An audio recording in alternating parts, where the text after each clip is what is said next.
Pues muy buenas tardes, un gusto saludar a todos nuestros colegas que hoy nos sintonizan en este que es nuestro cuarto webinar dedicado a la publicación de artículos científicos, donde vamos a tener la participación del doctor Rodrigo González Reyes y nuestro moderador de la sesión del día de hoy, el doctor Martín Echevarría Victoria. Un gusto saludarlos a todos, un servidor Jorge Hidalgo, quien está apoyando en la coordinación también de estos webinars de la Asociación Mexicana de Investigadores de la Comunicación, les da la bienvenida a este espacio en directo y diferido que tenemos a través de las distintas plataformas de la Asociación Mexicana de Investigadores de la Comunicación. Como les decíamos, hoy vamos a tener un tema muy interesante y sobre todo de gran relevancia en el ámbito de la divulgación de la ciencia. Para quienes nos acaban de sintonizar y se están enlazando, les pedimos de favor si pueden ir apagando micrófonos y si pueden apagar también sus cámaras por unos minutos, sobre todo para que no se vaya a consumir el ancho de banda, no se vaya a filtrar el audio durante la grabación que estamos dejando como testigo en nuestro canal en YouTube. Así es que, sin más, yo me voy a permitir presentar a nuestro moderador y vicepresidente de la Asociación Mexicana de Investigadores de la Comunicación, el doctor Martín Echevarría Victoria, quien es profesor investigador del Instituto de Ciencias de Gobierno y Desarrollo Estratégico de la Benemérita Universidad Autónoma de Puebla, en México. Él es doctor en Comunicación y Cultura por la Universidad de Sevilla, magíster en Comunicación Política y Opinión Pública por la Universidad Pompeu Fabra en Barcelona, miembro del Sistema Nacional de Investigadores, nivel 1. Sus líneas de investigación son los formatos audiovisuales de la comunicación política, los estudios de periodismo político y las relaciones entre consumo mediático, jóvenes y política. Sus últimos libros son Publicidad Política Televisiva, Estructura y Desempeño, publicado en el 2019 por Tirant Leblanc, Comunicación Política y Crisis de la Democracia, Nuevas Tendencias y Desafíos, también por Tirant Leblanc en el 2019, y Jóvenes y Políticas hacia una nueva cultura democrática del 2017 por la editorial Altas y Bajas Servicios Editoriales. Doctor Martín Echevarría Victoria, un gusto tenerte el día de hoy con nosotros. Gracias, Jorge. De esta sesión. Yo me despido, voy a seguir en línea interactuando con ustedes, pero te cedo la palabra para que puedas presentar a nuestro invitado, el doctor Rodrigo González Reyes. Muy bien, muchas gracias, Jorge. Mucho gusto, doctor Rodrigo, y mucho gusto que estén aquí acompañándonos en este webinar y acompañándonos y sumándonos a este esfuerzo de parte de la MIC por poner al día y actualizar las formas en que nos comunicamos con socios y aliados. Quiero presentar al doctor Rodrigo primero en cuestión curricular y un poco hablar de lo que vamos a mirar durante esta sesión y la dinámica de esta sesión también. Primero que nada, el tema que nos convoca hoy tiene que ver de una cuestión de cómo sacar ventaja y provecho y hacer avanzar nuestras carreras académicas. El doctor Rodrigo González tiene experiencia, obviamente, en varios temas académicos, pero esta vez quisimos invitarlo para que nos platique cuáles son las normas y cómo está funcionando el sistema de publicaciones.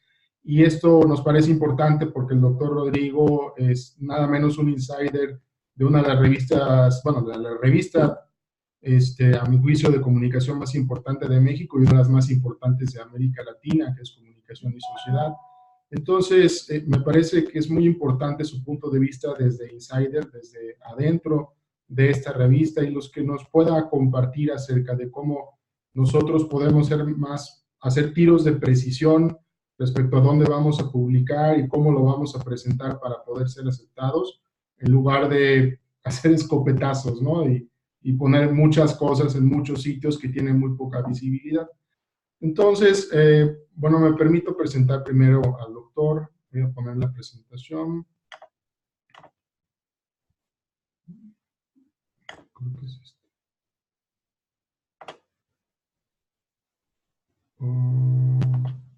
Estoy atrás. Un segundito.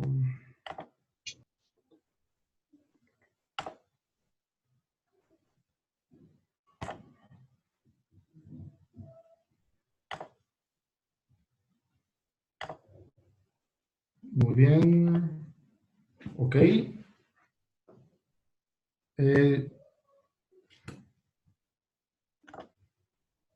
Ok, el doctor Rodrigo González es doctor en comunicación por la Universidad Nacional de La Plata, Argentina, maestro en comunicación por la Universidad de Guadalajara y licenciado en ciencias de la comunicación por el ITESO. Es profesor de tiempo completo del Departamento de Estudios de la Comunicación Social de la Universidad de Guadalajara, coeditor de la revista Comunicación en Sociedad, una revista que está en el Q2 de Scopus. Es coordinador curricular de la maestría en edición y comunicación de la UDG y coordinador del seminario sobre economía creativa. Y es autor de más de 40 publicaciones académicas especializadas, incluyendo libros, capítulos, artículos y traducciones. Esta sesión contará con unos 40-45 minutos de exposición por parte del doctor Rodrigo y luego abrimos micrófonos o mediante chat al resto de los participantes, unos 15 o 20 minutos, y después mi colega Jorge Hidalgo entraría para hacer el cierre y las formalidades. Entonces, le cedo la palabra al doctor Rodrigo. Muchas gracias. Pues muchas gracias, Martín. Bueno, pues un gusto. Antes que otra cosa, bueno, pues quiero agradecer la invitación aquí de Jorge, del equipo, a ti, Martín, acá por la coordinación de este evento. Yo soy, bueno, aunque tengo más de 12 años yendo ya a los congresos de la MIC y básicamente, pues ahí nos conocemos más o menos todos, hemos colaborado muchos en cosas, proyectos, cosas de distinto tipo. En realidad, bueno, mi ingreso a la MIC fue justamente este año, entonces para mí todo un gusto enorme, ¿no? Pues poderme integrar también a las actividades académicas y de difusión de una asociación tan importante como la nuestra. Entonces, bueno, pues agradezco mucho, ¿no? Que también se nos dé la voz también a quienes estamos ahorita empezando, poder compartir y a tener este espacio, que es un espacio importantísimo. Celebro mucho y felicito esta iniciativa de tener los webinars, ¿no? Nos conectan con lo que estamos haciendo, no solo con lo que estamos haciendo en términos de producción académica o de investigación, sino también lo que hablábamos hace un poco, en términos de la gestión y en términos de otras cosas en las cuales también producimos estrategias, conocimientos y vinculación dentro del campo de la comunicación. Entonces, bueno, pues muchísimas gracias por la invitación. A quienes se tomaron un rato aquí en la tarde, que no es nada fácil estarse tomando ratos en la tarde para acercarse un poco ahí a oír esto. Y pues bueno, la idea un poquito les cuento, ya lo adelantaba ahora Martín, pues es compartir un poco sobre este tema de pues qué es lo que está pasando con el mundo de la publicación académica. A mí me interesa particularmente la cuestión de la hemerografía científica.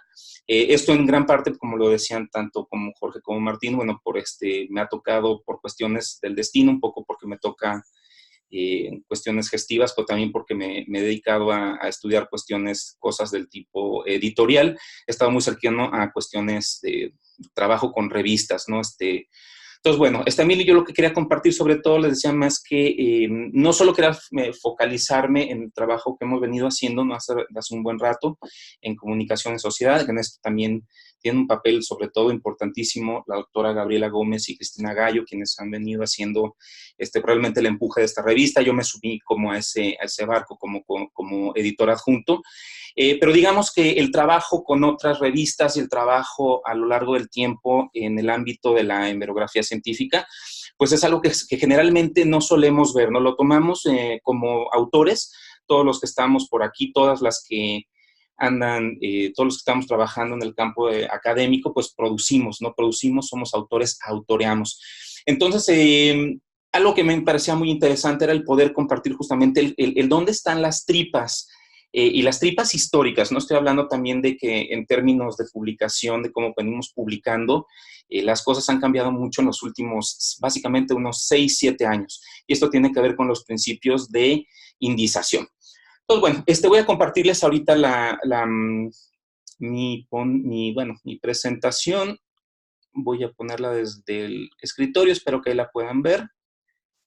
Y según yo, ahí se ve. Sí, ¿verdad? Si me dicen si ahí la estamos viendo. Bueno, pues a mí me gustaría empezar primero por una cuestión básica, que es el que entendemos por autoreo y optimización editorial. Les comparto un poco, bueno, me ha tocado últimamente pues será en este verano, de hecho estamos hablando de uno de los últimos 4 meses para acá, me ha tocado impartir, ya son 7 talleres en distintos ámbitos y rubros temáticos que están relacionados a la cuestión de qué es autorear, qué implica el proceso de editorialización, qué implica el proceso de adaptarse a las nuevas lógicas de producción, circulación y consumo de información hemerográfico que nos está pidiendo pues el mundo digital y de la información actual, que es en muchas cosas muy distinto de lo que veníamos haciendo, yo les decía, hace unos 6, 7 años para acá. Entonces, bueno, vamos rapidísimamente pasando por algo para no dar por sentado, ¿no? He descubierto, les digo, en cosa de este poco tiempo, que yo había dado por hecho ciertos términos que quedaban y no siempre han quedado del todo clarísimos. Entonces, yo les voy a hablar un poco sobre la cuestión del autoreo. ¿Qué estamos entendiendo por autoreo? Bueno, estamos entendiendo aquellos procesos mediante los cuales convertimos información que hacemos a partir de nuestro trabajo, estamos hablando de trabajos de campo, trabajos empíricos, trabajos teóricos, convertirlos justamente en piezas de información científica, volverse autores en revistas científicas. Y por optimización editorial, los procesos que nos permiten mejorar, como bien decía Jorge hace ratito, calibrar los procesos a partir de los cuales podemos pues mejorar, optimizar, idealizar las formas en las que nuestro trabajo puede pasar por los distintos filtros de publicación. Entonces, bueno, para eso voy a empezar por un poco de contexto. Voy a pasar a la siguiente diapositiva. Que lo que hace, o lo que intento hacer es contextualizarnos un poco. Ya sé que lo sabemos bastante bien porque pues, nosotros autoreamos, todos nosotros para estar en esta actividad profesional, que es la actividad académica, somos evaluados, circulamos, somos vistos, o nuestro interés es que nuestro trabajo sea visto, y pues lo sabemos de sobra. Que lo siguiente, dice acá, la carrera al abismo. ¿A qué me refiero con la carrera al abismo? Pues un problema histórico con el que nos estamos encontrando, es un problema contextual, que es la cantidad de información a la que estamos acercándonos y produciendo. Estamos produciendo más información científica de lo que hemos producido nunca antes. Eso aunado a que los soportes a partir de los cuales circulamos esta información científica, o si le queremos llamar comunicación científica, mejor, pues básicamente se triplica cada 2, 3 años. O sea, tenemos la mayor cantidad de revistas que hemos tenido en la historia de las universidades de la publicación académica. Bueno, pues lo estamos teniendo justamente ahora. Esto nos lleva a distintos problemas. Uno, pues muchos editan, o sea, la cantidad de revistas que tenemos y de espacios para poder circular esta información, como les decía, se multiplica con una velocidad pasmosa.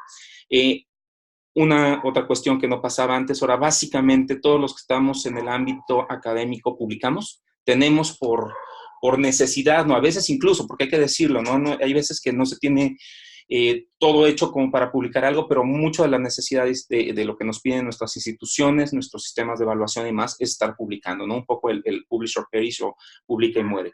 Entonces, muchos editando, todos publicando, pero un gran problema, muy pocos leen. Tenemos, por ejemplo, si juntamos datos que provienen de distintas encuestas y de distintas investigaciones sobre consumo de información y de comunicación científica, sabemos más o menos que cerca del 70% de lo que se publica hoy en día no se lee. Hay que tener en cuenta que cuando decimos esto de que lo que se publica, estoy hablando no particularmente de revistas de las que vamos a hablar ahorita, que son revistas indizadas o revistas, después, por otro lado, las arbitradas.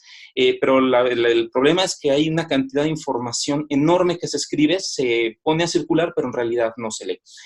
Y por supuesto el problema central para nosotros, que lo que nos importa no es tanto es publicar, lo que nos interesa es que sobre lo que se publica se lea y que sobre lo que se lea se cite.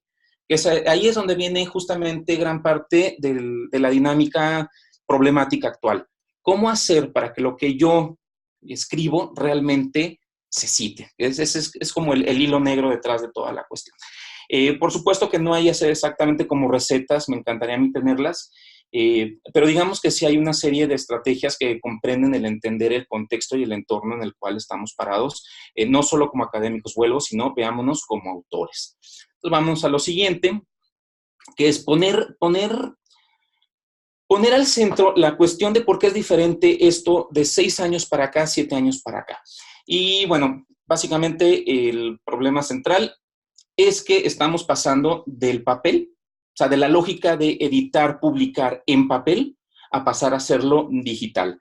Esto tiene prácticamente, contiene el 90% de las nuevas lógicas sobre las cuales estamos estudiando, sobre las cuales estamos problematizando, porque básicamente estamos hablando de que es un animal distinto, es una cosa completamente diferente. Publicar en papel y publicar o producir información y comunicación científica en términos digitales.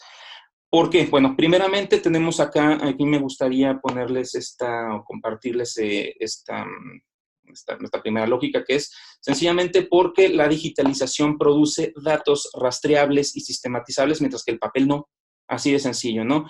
El papel, todos los que hemos tenido que hacer alguna vez, esa tarea terrible, que es terrible por lo engorrosa que es estar buscando nuestras citas, estar buscando dónde hemos sido citados, cómo, en qué revistas, con qué lógica, con qué regularidad, todas estas cuestiones. Pues sabíamos que antes lo que hacíamos era, ¿no?, básicamente revisar la mayor cantidad de revistas que tuviéramos a mano, ya fueran los archivos biblio y hemerográficos de nuestras universidades, con colegas, lo que nos podíamos hacer llegar de otras maneras, de manera más incipiente en la web, y así más o menos nos hacíamos pues de un récord de lo que íbamos produciendo, cómo se nos iba citando y cómo nos íbamos organizando eso que íbamos haciendo. Bueno, pues el papel no permite más que esa lógica muy rupestre, ¿no? Una lógica muy artesanal, que siempre es bastante incompleta, y ahí es donde viene la diferencia. Definitivamente la digitalización lo que permite es generar datos rastreables, y rastreable quiere decir que también pueden ser sistematizadas. Vamos un poquito para adelante.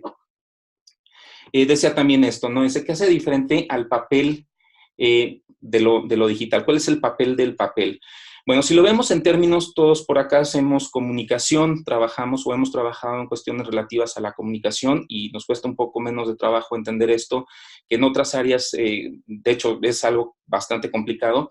Y es que mientras que el papel, su papel histórico, el rol histórico del papel ha sido justamente el de distribuir información, los datos digitales lo que hacen es distribuir información sobre la información. Cuando estamos publicando digitalmente, cuando estamos produciendo y estamos poniéndole metadatos a nuestra producción científica, lo que estamos haciendo es hacer posible que nosotros mismos y alguien más, ahora en un futuro, en lugares distintos, pueda justamente sistematizar esas redes de información que son básicamente información de la información. Es cuando yo produzco un artículo, yo puedo rastrear a dónde se fue, desde dónde se produjo, hacia dónde se dirigió, cómo circuló, etc. Entonces, bueno, definitivamente esto en cosas, les digo, más o menos unos 6, 7 años, ha hecho la gran diferencia, porque de hecho en cierta forma antes no estábamos como tan obligados y presionados a estarnos buscando, a estar viendo por dónde estábamos. Y ahora que la posibilidad está ahí, pues también las requisiciones que se nos hacen son cada vez más altas. Pero también como nosotros, como autores, autoras, nos interesa saber dónde está lo que producimos, a dónde va a parar. Entonces tiene una parte que puede parecer negativa, ¿no? Que es esta de que tenemos que tener unas lógicas de producción distintas y que se alteran en todo sentido en relación a lo anterior, pero que nos permiten hacer y tener rutinas de seguimiento y de vigilancia sobre nuestro trabajo y sobre la de otros, porque esto también obviamente nos permite ir creando campos de investigación cada vez más grandes, saber quién está en dónde, quién está haciendo qué, y de hecho casi en tiempo real, ¿no? Los tiempos de producción hemerográficos en términos científicos son cada vez más rápidos. Vamos a hablar a lo mejor un poquito más adelante, si nos alcanza el tiempo, sobre dinámicas tales como, por ejemplo, el rolling pass, los previews y todas estas cuestiones, que lo que hacen es ponernos a disposición artículos o comunicaciones científicas escritas en tiempo casi real, ¿no? Voy un poquito para adelante. Una cuestión también que no siempre queda del todo clara, cuando estamos hablando de indización, estamos hablando de organización de la información que está detrás de la información que nosotros producimos, es decir, todo aquello que permite rastreable la información que nosotros generamos y otros pueden hacer converger con la nuestra. Y es que tenemos 3 grandes entidades que son rastreables, sistematizables y por lo tanto también medibles, y en todo caso capaces de ser generadas como métricas, o son capaces de ser agrupadas en términos de métricas, medidas, que son las revistas, la literatura gris y los libros. Básicamente ahorita vamos a ver que vamos a fijarnos, de hecho no nos vamos a meter en esto que es la literatura gris y los libros, por cuestiones de lo que hablábamos, vamos a dedicarnos a las revistas, básicamente estamos hablando de hemerografía científica. Voy a ir un poquito para adelante. Y aquí es donde me interesa a mí meterme a la taxonomía que tenemos actualmente, que nos suele ser, al menos a mí, mucho más útil para entender la lógica del ecosistema de las revistas científicas. Tenemos también tres tipos o tres entidades de revistas, que son las indexadas, las fundacionales y lo que vamos a llamar en términos así como muy coloquiales, revistas club. ¿Cuál es la diferencia entre estas? Bueno, las indexadas, vamos a decir, son todas aquellas revistas que son, que están hechas con el propósito de generar datos. Es decir, no solo, aunque cualquier cosa que podamos poner en línea, por ejemplo, en el ambiente digital, produce datos, el asunto es que las revistas indexadas son revistas que pertenecen o están agrupadas, están coleccionadas en una indizadora, es decir, alguien que se dedica a ver cuál es el papel de eso que escribimos a partir de métricas. Se le mide cómo interactúa, cómo impacta, cómo circula, cómo se le consume. Por eso la importancia del término indexado. Después tenemos las revistas fundacionales, que serían todo este tipo de revistas que lo que hacen son darle un lugar histórico al campo. Por ejemplo, hay revistas, todos sabemos, hay revistas que han estado ahí desde siempre, revistas que tienen décadas actualizando los debates sobre el campo.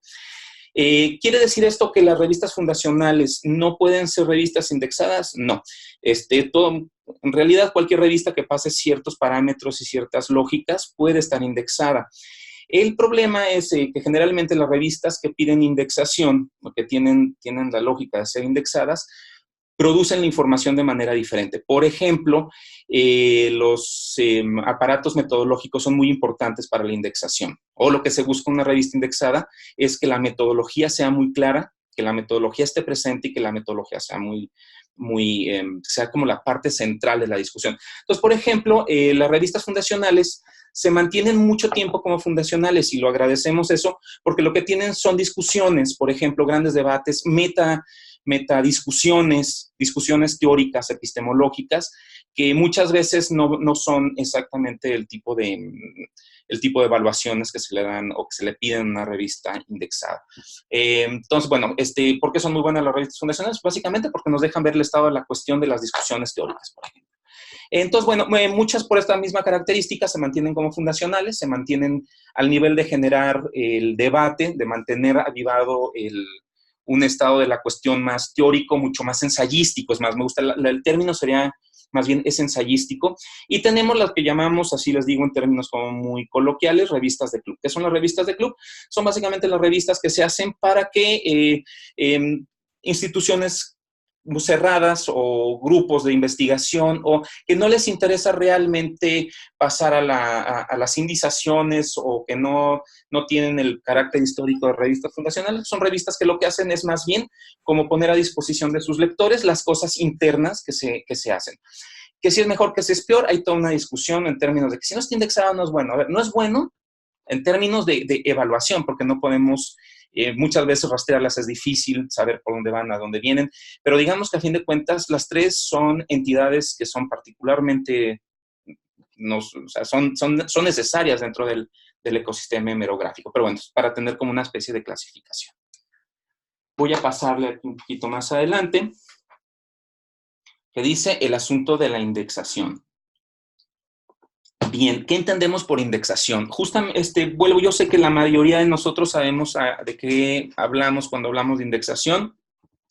Sin embargo, sí me ha tocado ya varias experiencias, por ejemplo, hace relativamente poco, donde una investigadora muy seria, muy seria, muy respetada, alguien que yo respeto mucho, pero por ejemplo me decía en un taller, es que yo estoy publicando indexadamente hace 30 años, me decían, de pronto es como, bueno, me imagino que sí, por el tipo de producción que usted tiene, pero así como que todo lo que produzco está indexado. Y después salió justamente la cuestión. Esta persona pensaba que la indización era que las revistas tuvieran un ICCN o que en el caso de los libros tener un ICBN. Y pues no, ese es justamente uno de los problemas, ¿no?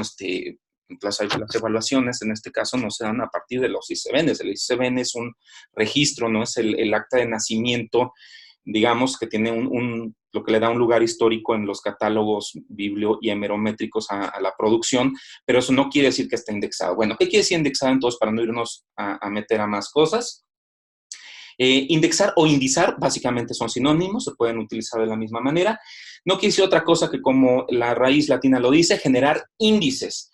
¿Qué quiere decir producir o generar índices? Es producir datos nativos e interoperables. ¿Qué quiere decir nativos e interoperables? Nativos quiere decir que es información que está generada desde el origen con la intención y la motivación de que esos datos puedan ser rastreables, almacenables, sistematizables. Y cuando decimos interoperables, ¿a qué nos estamos refiriendo? Pues básicamente a que son capaces de ser leídos a partir de distintas interfaces, plataformas, sistemas, y de ser organizados a partir de ello para su organización métrica, es decir, que sean capaces de aventarnos, de darnos esos indicadores, esas colecciones de datos que nos dan, por ejemplo, la lectura del impacto de un artículo, de la circulación que tiene, de las veces que ha sido citado. Entonces, bueno, eso vamos a decir que es la indexación como proceso hemerográfico. Le voy a pasar. Bien, otro de los 3 grandes problemas que tenemos, esto estoy hablando no solo como autores, todas por aquí, pues somos también académicos en el sentido que somos docentes, damos clases, nos dedicamos a generar ya también a enseñar investigación, y en estas cuestiones va que utilizamos justamente bases de datos u otras formas de corporizar estos grandes cuerpos de información y sistematizarlos. Y de pronto surge esta gran duda, ¿de qué estamos hablando cuando hablamos de bases de datos? Bueno, tenemos al menos en términos como muy prácticos 3 grandes formas de poder darle un nombre, un título a estos corpus, que son las indizadoras, que son todas aquellas bases de datos que generan métricas. Tenemos después las bases de datos en el sentido estricto, que ¿qué es lo que hacen? Son aquellas colecciones que están a disposición y que lo que hacen es generar visibilidad. Quiere decir, donde yo puedo acudir a extraer artículos, puedo jalar de ahí un montón de documentos, aunque el asunto es que eso no genere datos, ¿no? O no genera al menos datos a un nivel de sistematización y del nivel de complejidad de la sistematización que generan las indizadoras. Y tenemos después lo que son, o llamamos o conocemos en términos hemerográficos, los agregadores hemerográficos. ¿Qué son estos? Pues son todas aquellas bases de datos que lo que hacen es generar catálogo, es decir, colecciones de colecciones, no solo de documentos. Por supuesto, no son mutuamente excluyentes. De hecho, todas las indizadoras son en sí mismas bases de datos que generan visibilidad y también generan catálogo, pero digamos que en orden descendente podemos disgregarlas de esta manera por su función. Entonces, bueno, voy a aprovechar aquí para decir que justamente cuando decimos que una publicación es indizada o está indexada, es porque justamente está alojada y porque fue elegida para estar y formar parte dentro de una indizadora. Es decir, una indizadora se tomó la tarea de, una vez que está dada la calidad, o sea, que está comprobada la calidad de esa información, de esa pieza de comunicación, se pasa a formar parte de esta colección de documentos, y entonces empieza a generar datos sobre que son métricas, sobre su uso, sobre su impacto, etc. Voy a pasarle. Aquí viene otra discusión que es peliaguda. Peliaguda siempre genera debate, mucho debate, probablemente es el centro mismo del debate, que es sobre quién es realmente una indizadora, quién indiza. Bueno, en términos muy prácticos, digamos que en términos también globales, vamos a decir que tenemos en el mundo actual, ahora, en este mismo momento, tenemos 2 grandes actores, que son Scopus. Scopus, que es esta indizadora, que genera las siguientes, podemos ver abajo, ¿no? Tiene el SJR, que la inmensa mayoría a lo mejor lo conoceremos, el SJR, que es justamente esa entidad que lo que hace es generar las métricas de lo que está dentro de Scopus. Ahí vienen otros nombres, otros términos técnicos que ahorita no vamos a tomar, pero que son también formas de medida, y en el caso de PlumX, que es una medidora de altmétricas. Y Scopus mide no solo lo indexado, sino también ya tiene una iniciativa para utilizar esto que llamamos altmétricas, que es todo aquello que, digamos, está fuera de la formalidad de la indización, pero que son datos también que pueden ser en cierta medida sistematizables y nos arrojan otro tipo de medidas, nos arrojan otro tipo de dimensiones sobre la circulación, el impacto en nuestros trabajos. Bueno, esto Scopus forma parte del grupo Elsevier, que pues, lo conocemos todos por ser básicamente es el grupo más grande en términos hemerográficos que existe, y por ejemplo está asociado al ambiente Mendeley, o sea, Mendeley pertenece a Scopus, lo cual es acrecentar la interoperabilidad de nuestros gestores bibliográficos.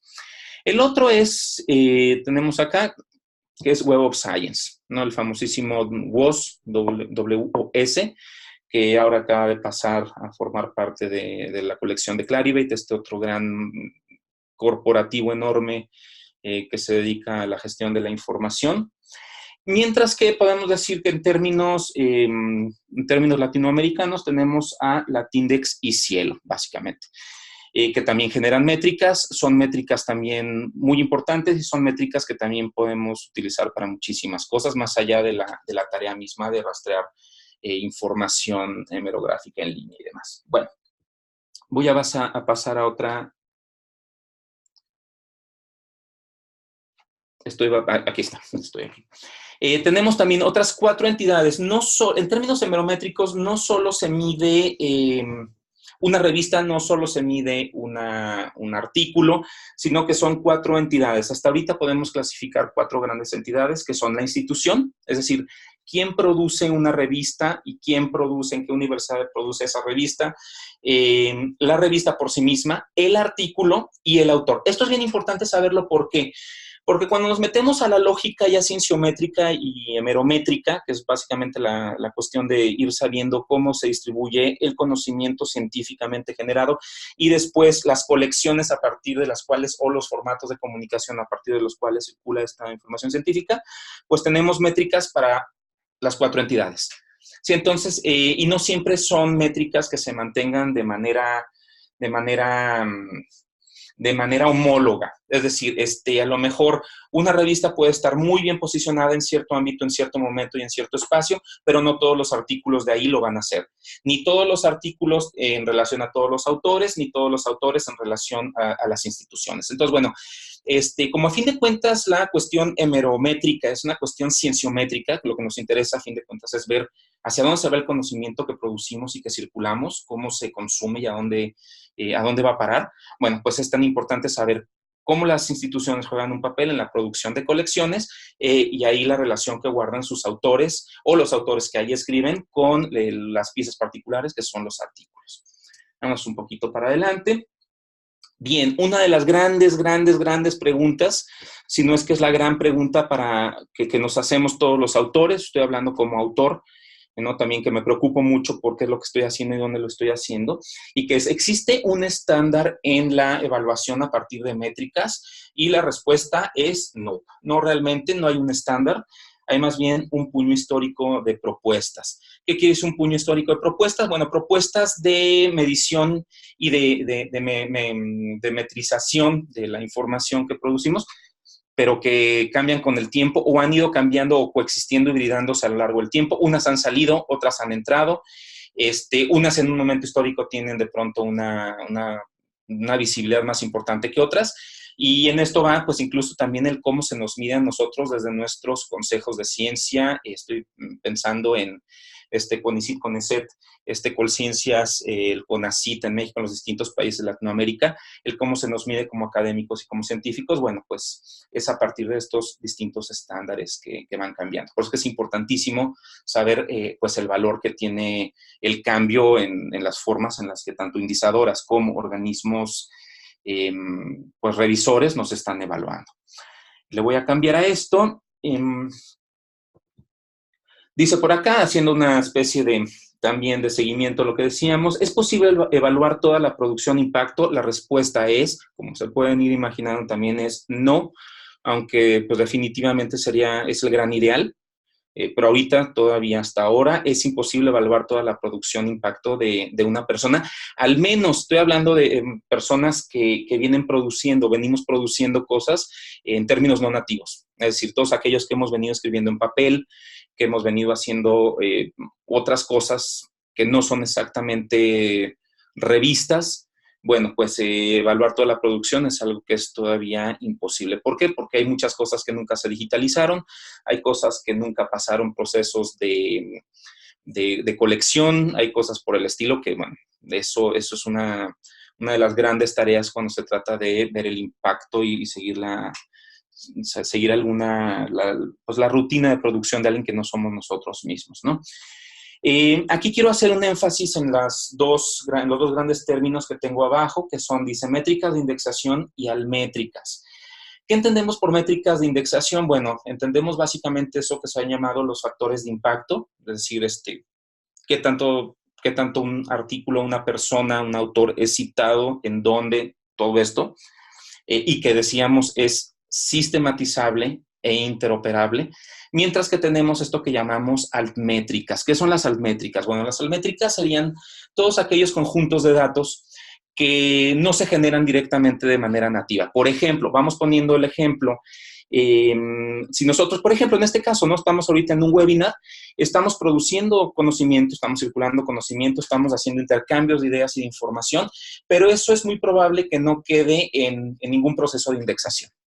Entonces, ¿quiere decir que eso no tiene ningún impacto, que es algo que no es importante? No, pues es importantísimo, ¿no? Imaginemos, yo estaba poniendo por ahí la otra vez un ejemplo de ser imaginemos, no ser o la Yuya o el Luisito Comunica que son youtubers o influencers, pero en la versión académica. Bueno, pues claro que hay gente que está haciendo mucho impacto en las redes sociales y en otros medios alternativos, digitales y demás. Y pues claro que eso produce también algún tipo de impacto. Entonces, bueno, las métricas de tipo altmétricas se han preocupado, una preocupación muy reciente, por justamente ver cómo cazar pues toda esa riqueza de datos que se producen a partir de lo que no está formalizado en la indización. Ahorita vamos a hablar un poquito más adelante. Voy a pasar. Bien, otra de las grandes preguntas, ¿no? Que suelen andar por ahí. Bueno, pues, ¿cuáles son las principales o las más importantes métricas que tenemos en el mundo indexado? Bueno, pues, aparecen aquí por orden, justamente no de importancia, sino esta fue una cuestión estética que decidí ponerla así por hacer una especie de media pirámide. Y ahorita vamos a ver cuáles son, en todo caso, las que son más importantes en términos de lo que estamos hablando, que son el factor de impacto. Esto la utiliza particularmente Web of Science. El índice de inmediatez, que no importa tanto la citación directa, sino, por ejemplo, el qué tan rápido se citó. O sea, no voy a ponerme, a lo mejor ahorita no nos va a dar el tiempo, esto ya es como en verometría, en el sentido más especializado, pero para ir entendiendo un poco cómo se generan las métricas. O sea, una cosa es citar, otra cosa es que te citen antes, y otra cosa es que te citen antes muchas veces, y eso se repite en otro lado. Tenemos el índice H, que es cuántas veces X artículo ha sido citado en otras publicaciones que a su vez han generado alguna métrica de impacto. Esto lo utiliza Web of Science, Scopus y CIMADO. Ahorita vamos a ver un poquito. El índice G, que es una cuestión muy nueva. Por ahí hay un informe 2019 justamente de Web of Science que hay que revisar, justamente que habla sobre el asunto del índice G. Es una cosa muy, muy nueva. Por ahí hay que entender cómo se genera esa métrica. El cuartilaje, que ya es una cuestión de revistas. ¿Qué lugar ocupa una revista entre las revistas que le son más o menos de la misma dimensión? Y algo que se llama el SNP, que es una métrica muy particular que utiliza Scopus y que, bueno, es nada más para tenerla ahí y que sepamos que existe. Voy para adelante. Bien, justamente acá les quiero presentar este informe. Si lo pueden revisar por ahí, se puede bajar directamente en línea. Es un informe muy pequeñito, es un informe, estamos hablando de, creo que no son ni 15 cuartillas, además muy bien diagramadas, se leen muy bonito, que nos habla justamente de el posicionamiento que está teniendo Web of Science a partir de este gran corporativo que es Clarivate Analytics sobre la lógica de las nuevas métricas o cómo se van a empezar a utilizar las nuevas métricas para medir el desempeño de una pieza de comunicación científica. Entonces, bueno, ahí les recomiendo que si quieren enterarse un poquito más de esto y darse una introducción a quien no sepa mucho de este rollo, pues darse una vuelta por este texto. Le voy a pasar. Aquí nada más, para tenerlo también como referencia visual, si alguien quiere después revisar este webinar y ver esta información aquí, bueno, que sepamos que hablamos de 3 grandes calificadores. Estamos hablando a nivel mundial, ¿no? Aquí estamos viendo, les digo, como en términos de pirámide, lo que está como hasta arriba, los que son considerados los 3 grandes pues, organismos o las 3 grandes entidades que generan calificaciones métricas, bueno, que son Web of Science a través de lo que llamamos el JCR, que es justamente su modelo de métricas, Scopus, que tiene el JRS que veíamos hace ratito, y Simago, que aunque pertenece al mundo, o más bien ha convergido desde el mundo CON y desde el mundo de Scopus, forma una calificadora aparte, porque de hecho lo que hace Simago es generar métricas también sobre lo que hace Scopus, es decir, alguien que está vigilando al vigilante, ¿no? En cierta forma, lo cual es bien interesante porque Simago nos da lecturas de impacto que no nos da directamente Scopus. Entonces, bueno, hay que tenerlo como en cuenta por ahí. Libros, alguien hacía la pregunta por allá. Yo les decía, el problema con el libro es que generalmente sigue quedándose en esa etapa del papel y en esa lógica del papel. El soporte, ¿no? Sigue siendo celulosa. Pero bueno, todos se estarán preguntando, yo he publicado, todos hemos publicado, aquí muchos de nosotros hemos publicado entre nosotros, por ejemplo, libros en digital, libros que tienen un formato en PDF, por ejemplo. Entonces, que esto no genera métricas, esto no genera algún tipo de repercusión sobre su uso, bueno, sí. El problema es que generalmente los libros lo que hacen es que sí tienen, al estar digitalizados, se suben, circulan, etcétera, pero al no tener metadatos, los metadatos son justamente los que alimentan las métricas y en este caso entonces es muy difícil rastrear todos los libros o partes de libros, lo cual en cierta forma lo hace convertirse en una entidad, pues vamos a llamarle literatura gris o hay quien prefiere el término de literatura fantasma, porque aunque circula, es difícil verlo, ¿no? Yo lo pongo un poco como el pez el celacanto, ¿no? Que sabemos que está por ahí, lo hemos visto una cantidad de veces, pero no sabemos exactamente cuántos hay ni dónde andan.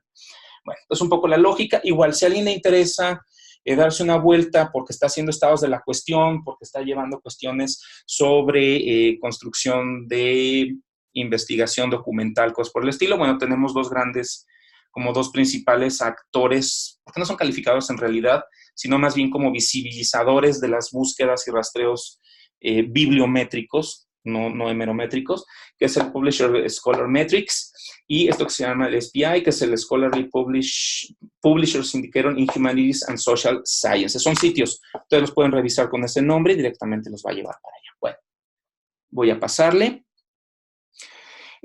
Una de las grandes preguntas también, como pueden ver, son muchas grandes preguntas.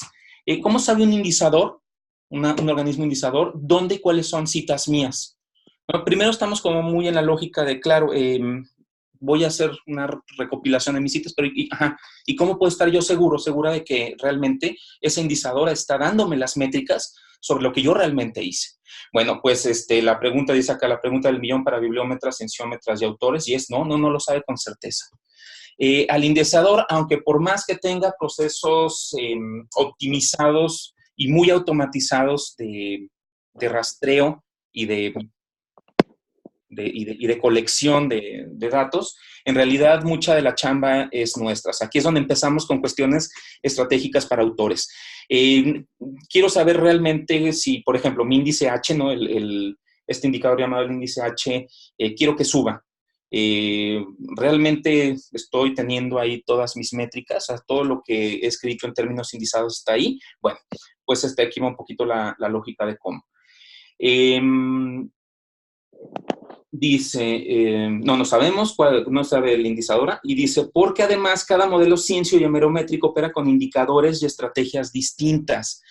Por ejemplo, que es una de las cuestiones, alguien me preguntaba no hace relativamente poco, es que mi índice H aquí de pronto me aparece como, no sé, tengo un índice H de 4 y aquí me aparece como un índice H de 20. Y sí, son reales ambos índices H, o sea, esas métricas de impacto que nos está midiendo una indizadora, pero el asunto es que por cada una de las indizadoras o por cada uno de los organismos que nos está calificando, tenemos métricas distintas. Por ejemplo, entonces, para Scopus, para el mundo Scopus, yo voy a tener un índice H de X, mientras que para el mundo Web of Science voy a tener otro, mientras que, por ejemplo, si nos buscamos en Google Analytics, vamos a ver que de pronto se nos dispara, porque es mucho más fácil que Google Analytics sea capaz, de Google Scholar, perdón, sea capaz de arrojarnos muchísimas más citas. Nos toma también datos de tipo almétricos. Entonces, bueno, cada modelo cienciométrico opera con lógicas distintas. Y entonces, pues, de hecho, ahí empieza el problema, ¿no? Realmente, entonces, ¿cuál es mi índice H o cuál es el factor de impacto que tiene esta revista o que te ha tenido tal artículo? Bueno, hay que revisarlo por cada una de las indizadoras y en estas, aunque esta no sea una indizadora, vuelvo, por ejemplo, Google, a través de su Google Academics. Esto nos lleva a lo siguiente, que es una pregunta muchísimo más técnica, que es, entonces, ¿cómo sabe en su caso un indizador dónde y cuáles citas son mías? Ok, aquí es donde viene la chamba nuestra. Una chamba que tiene que hacer uno es meterse directamente a las indizadoras, meterse a Scopus y a Web of Science y unificar los criterios de citación. El gran problema que solemos tener es que solemos, sobre todo gente que llega, imagínense, alguien que lleva escribiendo desde los años 60, de los años 70, que viene produciendo mucho. Y de pronto un día se firma, ¿no? Voy a poner mi caso, ¿no? Rodrigo González R, Rodrigo-González-R, Rodrigo González-R, Rodrigo González-R punto, en términos indizados, en términos de indización, yo soy 5 personas diferentes. Entonces, una gran chamba que tenemos que hacer y que no es además nada complicada es meternos directamente, les digo, a las indizadoras y revisarnos, checarnos como autores y ver si aparecen justamente discrepancias en los resultados, dónde andamos. Eso se puede hacer básicamente en todas las indizadoras, y no solo en las indizadoras, sino también en muchas bases de datos y cosas, y corpus documentales distintos. Entonces, vale mucho la pena hacerlo. Hay por ahí, de hecho, por ejemplo, Web of Science, si nos metemos directamente ahí a su sitio, cuando tenemos la inscripción institucional y nos deja interactuar o sea, las universidades están pagando nuestras bases de datos, bueno, nosotros podemos meternos a checarlo directamente allí y hay tutoriales de cómo hacerlo. Aquí voy a poner un pequeño ejemplo. Bueno, antecito una cuestión que me voy a saltar casi por cuestiones de tiempo, que es la cuestión de marcaje, rastreo y cosecha. Son 3 procesos distintos. ¿Cómo sabe entonces una indizadora cómo yo estoy produciendo algo? Bueno, cuando uno tiene un nombre, es decir, cuando aparece uno como autor en algún lado, eso se convierte en un metadato. Ese metadato se hace por medio de esto que llamamos marcaje. El marcaje no es otra cosa que el ponerle, digamos, una marca de agua digital a los datos que están siendo circulados, para que entonces, ahora sí, por ejemplo, una indizadora a través de sus motores de búsqueda, a través de sistemas complicadísimos de cosecha de datos, puede justamente hacer eso, cosechar esos datos y unificarlos como un criterio de indización. El estándar con el que se hace esto se llama XML, para quien lo quiera tener por ahí como un dato técnico, pero esto es como completamente irrelevante para lo que estamos hablando ahorita. Bueno, este problema que hablábamos de aparecer de pronto por ahí con distintos nombres es lo que vamos a llamar la ambiguación. La ambiguación, como decíamos, es el gran enemigo del autor. Y aquí justamente le tomé una captura de pantalla directamente a Web of Science, a esta parte tutorial, donde nos explica, por ejemplo, cómo hacerlo. Lo podemos ver. Quien quiera regresar despuesito al webinar y verlo, pues ahí está, para que sepan al menos gráficamente dónde se encuentra y cómo se ve. Mientras que voy a pasar, por ejemplo, a un experimento que yo hice. Dije, vamos buscando a alguien que tenga un rato escribiendo y que es alguien, además, que tiene tiene muchísimo reconocimiento. Estamos hablando de Joseph Stiglitz. Se me ocurrió, dije, un premio Nobel de Economía reciente. Dije, a ver, vamos viendo a Joseph Stiglitz. Y pueden ver ustedes, por ejemplo, en este ejemplo, cómo Joseph Stiglitz aparece con varios problemas de ambiguación. Pues claro, es alguien que viene escribiendo desde hace mucho tiempo y cuyas cosechas de citas y otros indicadores, bueno, pues han quedado divididos a través de la ambiguación de su nombre. Bueno, la idea es entonces poder desambiguar eso a partir de generar una identidad única. Aquí es ahí otro ejemplo, no, por cuestiones de tiempo no me voy a detener en él, lo podemos revisar después. Más bien me quiero ir a esto rapidísimo, que es la cuestión de, entonces, ¿cómo resolvemos esto? Pues, sensacionalmente tenemos algo, una iniciativa muy nueva, relativamente reciente, que es el ORCID, como lo quieran llamar. ¿Qué es lo que hace ORCID? Pues básicamente lo que nos presenta es la posibilidad de tener la unificación de nuestra producción académica a partir de un solo nombre, que no es otra cosa que una cadena de metadatos que no se altera, o sea, se mantiene siempre constante. Entonces, todo lo que escribimos, yo sé que muchos lo usamos, muchos lo conocemos desde hace pues, 5 o 4 años que existe, pero quien no sepa, bueno, para esto sirve, ¿no? El ORCID justamente es lo que nos permite mantener una identidad digital a lo largo de nuestro historial de producción académico. ¿Es lo único que se ha utilizado? No, yo lo pongo por acá, no se les pongo la pregunta. ¿Es lo único que se ha utilizado como modelo? No, hay varias iniciativas para intentar unificar la personería, pues no sé llamarle jurídica, pero al menos la personería como autor, al autor, bueno, pues ha habido varias. Entonces, ahorita, el más importante sigue siendo ORCID, porque además el asunto es que Crossref, que es el organismo, o uno de los 2, 3 más importantes organismos que generan los DOIs, ¿no? Esta marca de agua digital, pero ahora para los artículos, bueno, pues ya la utiliza también como un cruce de datos. Entonces, un documento que tiene DOI, es decir, que tiene ese identificador digital que puede ser interoperable y rastreable en todo tiempo, junta al mismo tiempo el ORCID, y entonces tenemos pues un documento que es integral, es un documento que es rastreable, sistematizable, interoperable, y por lo tanto sobre el cual podemos ver y generar métricas. Le voy a pasar, yo quería poner un ejemplo, en este caso es el mío, ¿no? De cómo se ve ahí el inicio del sitio de ORCID, para quien quiera ahí hacerlo al ratito. Se van a tardar 5 minutos, quien no lo haya hecho, menos. Hay que hacerlo con algunos datos a la mano, pero no se necesita gran cosa. Ahí está el mío, por ejemplo. Y voy a pasarle a esto que me interesa. No sé cómo andamos de tiempo, pero creo que ya debemos andar muy cerca. Me voy muy rápido. Dice, fuera del mundo indizado, el mundo de las métricas y los metadatos libres y fantasma. Bueno, es un poco ya lo que ya platicamos. Les contaba un poco lo de las salmétricas. Pues más bien una recomendación, yo estoy hablando más como autor, o medio autor y medio como alguien que de pronto tiene que sistematizar datos, no para una revista, sino para otras cosas. Es la cuestión esta de si moverse a Google Scholar o academia.edu. Es una pregunta que sale muy frecuentemente. Sí, porque aunque está fuera del mundo indizado, digamos que genera también métricas y genera mucha visibilidad y mucho movimiento de datos que después, bajo ciertos modelos, sí son sistematizables. Esto no solo nos lleva a eso, sino también a la recomendación de hay que buscarnos salmétricamente, ¿no? Generalmente hacemos una búsqueda muy basada en la formalidad, pero no tarda tiempo a que esto se empiece a volver también una cuestión de evaluación de métricas alternas, que es lo que quiere decir las salmétricas. Entonces, pues mientras más rápido lo vayamos haciendo, pues mejor. De hecho, un indicador de que esto está moviéndose para allá es, como les decía, por ejemplo, que Scopus ya tiene toda una iniciativa que se llama PlumX, y PlumX se dedica justamente a rastrear y sistematizar métricas. Es un servicio cobrado, ahorita es un servicio premium, pero bueno, no tardan en aparecer servicios que nos permitan hacer esto de una manera freemium o a partir de una lógica de rentabilización distinta. Me voy para adelante.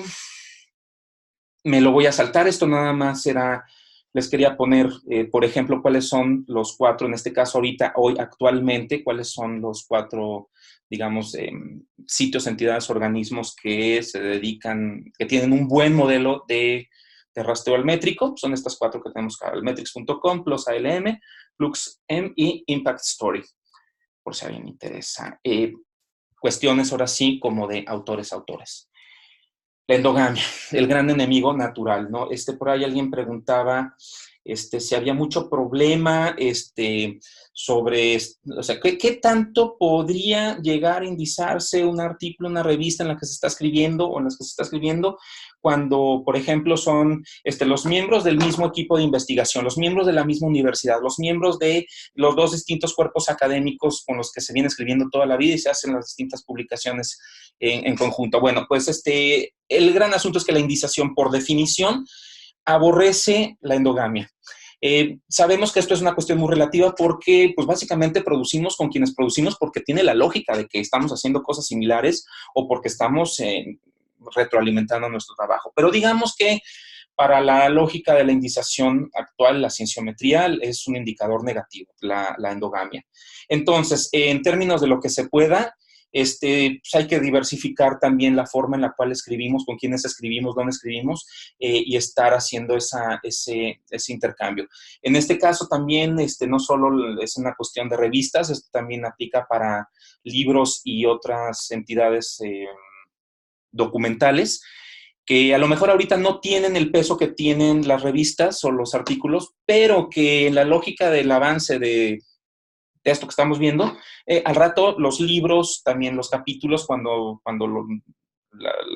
la lógica editorial de nuestras instituciones entiendan que también los libros se pueden marcar, se les puede hacer marcaje, que se tienen que llenar de metadatos, que tienen que estar en repositorios que son buscables, etcétera. Bueno, tanto nuestros libros como capítulos, como otras formas de piezas de comunicación van a poder ser rastreables y, por lo tanto, también van a ser interoperables, cruzables. ¿Qué quiere decir entonces?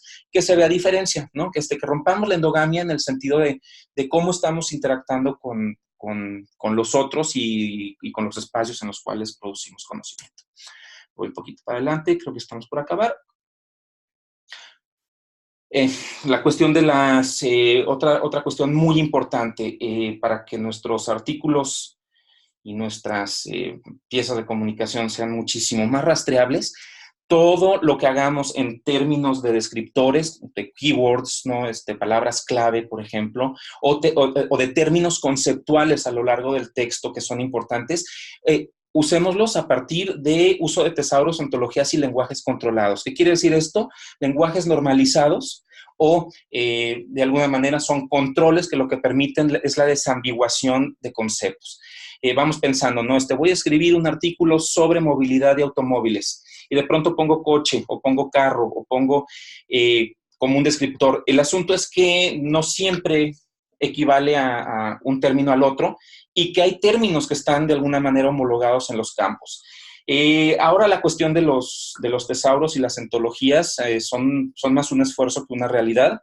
Aunque tenemos, por ejemplo, una antología un tesauro muy importante, que es el de la UNESCO, pero que aún así, dentro de las ciencias sociales, todavía le cuelga mucho tiempo para hacer una colección de términos normalizados que esté verdaderamente acabada, ¿no? Porque además, los tesauros tienen que pasar por un proceso de normalización y de alguna manera un proceso de estandarización dentro de las disciplinas. Imagínense, apenas nos ponemos de acuerdo sobre qué es comunicación, vamos a buscarle un uso definitivo a conceptos como información. Bueno, esto va para largo, pero digamos que dentro de lo posible que podamos utilizar descriptores que estén basados en tesauros, y hablo particularmente del tesauro UNESCO, porque ahorita es la iniciativa más grande y más importante que existe, pues nos estamos haciendo un favor a nosotros mismos y le están haciendo un favor también a sus editores, porque no se tienen que preocupar, en su caso, por trasladar, hacer una conversión de términos o que se los pidan, ¿no? A la hora de de poner los descriptores. Autocitas, sencillamente evitarlas. ¿Por qué? Sencillamente porque son rastreables. El asunto es, ahorita cualquier modelo de referenciación automatizada, lo que nos dice es, esta persona ha citado tantas veces a tales personajes y estos se han citado a sí mismos, por ejemplo, ¿no? La cantidad de citas a la misma obra también genera métricas negativas. Ya sé que viene ahorita la pregunta de, bueno, pero es que yo estoy escribiendo sobre cosas que yo mismo escribo y que son cosas que están muy, muy en la palestra de manera muy nueva, y ese es uno de los grandes problemas, ¿no? Por supuesto que estoy de acuerdo también con quien esté ahorita haciéndose esta pregunta. Hay veces que la autocita es sencillamente imposible de evitar, pero digamos que haciéndose uno una misma ayuda El asunto es no generar muchas autocitas, porque de hecho es una de las cuestiones que alguien como editor va a decir, textos con tantas autocitas a mí me va a generar también métricas negativas.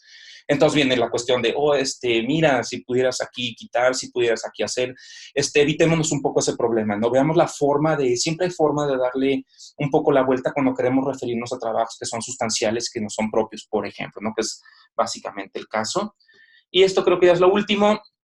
Pasamos a la cuestión esta de lo que llamamos también muy en términos dentro del ambiente editorial, lo que llamamos las estrategias tipo salami slicing. ¿Qué es el salami slicing? Pues básicamente algo que todos conocemos, que es, hago una investigación, pero esa investigación está en proceso, esa investigación tiene varias etapas, varias fases, todavía le falta, estoy entregando resultados preliminares. Bueno, ¿qué es lo que hacemos generalmente con eso? Pues como lo dice la palabra, no hacemos un salami slicing. Tenemos el salami lo vamos dividiendo en pedazos y lo vamos regando por distintos lados, lo vamos llevando a publicarse en distintas instancias. Bueno, el gran problema es que eso genera métricas negativas para las revistas en sus procesos de indización y en sus procesos de evaluación como colecciones de piezas de comunicación. Y sobre todo porque la cuestión es que lo que utilizamos como palabras, descriptores, hasta frases a veces completas, que no estoy hablando de autoplagio, estoy hablando de sencillamente a veces utilizamos los mismos conceptos, las mismas ideas para referirnos a las mismas cosas, pero en diferentes artículos. La cuestión es que ahora tenemos los programas antiplagio. Vuelvo, yo sé que no estamos hablando de plagio, no es plagio lo que estamos haciendo, ni autoplagio. Pero el asunto es que estos programas son robots, no reconocen eso. Estoy hablando, por ejemplo, prácticamente de Turnitin, que tiene este producto que se llama Authenticate, que lo que hace es ir sacando un promedio global de las veces que se repite una parte de un texto en otro. Y créanme que son buenísimos estos programas haciendo eso. Y el problema es que si uno se pasa de cierta cantidad, en este caso, por ejemplo, no es recomendable más del 5%, pues es un problema en el que ningún editor se quiere meter y es un problema en el que uno como autor mismo le quiere rehuir. Entonces, aquí hay una cuestión que es bien importante, esta es como un poco estratégica, es, por ejemplo, las bibliografías, que las bibliografías suele repetirse a lo largo de los distintos textos, por ejemplo, índices, muletillas, palabras clave, son cosas que se supone Authenticate o programas similares lo detectan, ¿no? Sabe que es bibliografía, teóricamente, pero en realidad, en la práctica, estos programas, son robots, no piensan, son programas tan automatizados para hacer una tarea, y es muy probable que una parte importante de los textos los tomen como textos que se encuentran en otros textos. Entonces, ya sabemos, aquí hablamos más sobre las estrategias discursivas y de redacción, ver cómo le echamos la mano a nuestra redacción de textos para que no se parezcan en lo más posible a textos anteriores que tengamos o que vayamos a publicar. Una pregunta por ahí va, la publicación con DOIs. ¿Es importante tener DOIs? Sí. Publiquen siempre, intentemos publicar en revistas que tengan DOI. ¿Por qué? Porque sencillamente son rastreables e interoperables. ¿Es útil utilizar gestores bibliográficos para generar nuestras bibliografías? Sí, y créanme, le están haciendo una ayuda a sus editores, porque sencillamente una bibliografía hecha con gestores bibliográficos lo que permite es generar metadatos. En realidad no tienen una bibliografía.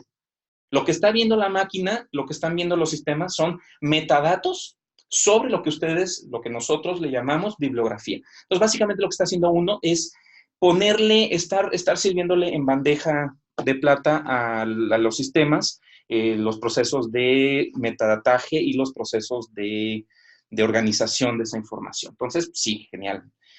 Sería lo mejor. Estoy por pasar, ya, nos falta una, que es esta, perdón. Va la siguiente. Una estrategia también, por ejemplo, que nos sirve mucho para hacer más visibles nuestros trabajos, que circulen y que estén dando la vuelta por allá. Y que esto es totalmente del mundo analógico y que es algo que yo extraño mucho y que vale mucho la pena tenernos ahí. Pues acordémonos de las redes sociales tal cual como las armábamos antes de las redes sociales, en este sentido, las redes sociales digitales. Trabajo que haga uno, trabajo que se comparte con los autores que se citaron, enterar a los autores que están citados de que ese trabajo está en tal revista, en tal lugar. Por ejemplo, utilizar espacios como Publons, academia.edu, las redes de cooperación que utiliza Mendeley para vincular el trabajo académico. Aunque no generan métricas, aunque todas estas redes no generan, o espacios no generan exactamente esas métricas, sí generan al menos la posibilidad de que el trabajo se vaya a otro lado y sea reutilizado, sea puesto a discusión, que se utilice, ¿no? Que sea visible para que entonces sea leíble, sea citable. Es citable, es entonces metrable, quiere decir se pueden generar métricas a partir de él. Bueno, pues yo ya acabaría entonces ya con esto y les dejo nada más, bueno, aquí dejo mis datos por cualquier cosa, duda o después, si alguien en el futuro que esté viendo este webinar tiene alguna duda, yo con mucho gusto respondo este correo y pues muchísimas gracias. Muchísimas gracias, Rodrigo. Me gustaría iniciar la sesión de preguntas y respuestas, posiblemente unos 15 minutos para desahogar las preguntas. Seguramente mucha gente estará, digamos, deseosa de recibir tu consejo, Rodrigo, sobre estas cuestiones. Entonces, les pediría a quienes quieran hacer una pregunta, utilizar una herramienta que dice levantar la mano para que yo pueda administrar los turnos del habla. ¿Puedo salir de mi...? Adelante. Ya está, va, muy bien. Sí, de acuerdo. Muy bien, entonces no sé si alguien quisiera levantar la mano virtualmente para hacer una pregunta. De hecho, Martín, les estamos diciendo a todos que si ya, avisando que si ya quieren prender sus cámaras y micrófonos. Muy bien, gracias.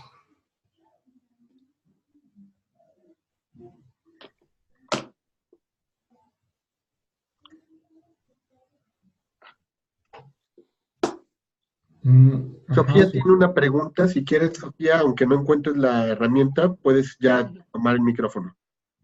Hola. Bueno, yo soy, ¿cómo decirlo? Novel como académica en esta área, además. Entonces, tengo una pregunta relativa a, bueno, cuando no se tienen todavía publicaciones indexadas, o indizadas más bien, me es familiar a mí el ORCID, pero, por ejemplo, no sé si es un recurso que se puede obtener o gestionar sin publicaciones previas. ¿O Sí, es sí. hasta que se publica?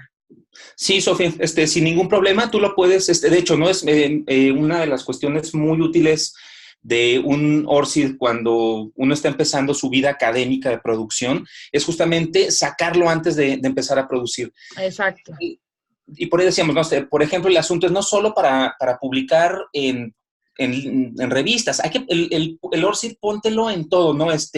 Vuelvo, aunque sea literatura gris, literatura fantasma, o sea, capítulos, ponencias en congresos, hay que ponerlo, ¿no? Siempre nos ayudará mucho a generar métricas más adelante y rastreo, formas de rastreo. Entonces, sí, adelante. Sácalo al ratito, ¿no? Les digo, es nacer digitalmente un poco en el mundo merográfico.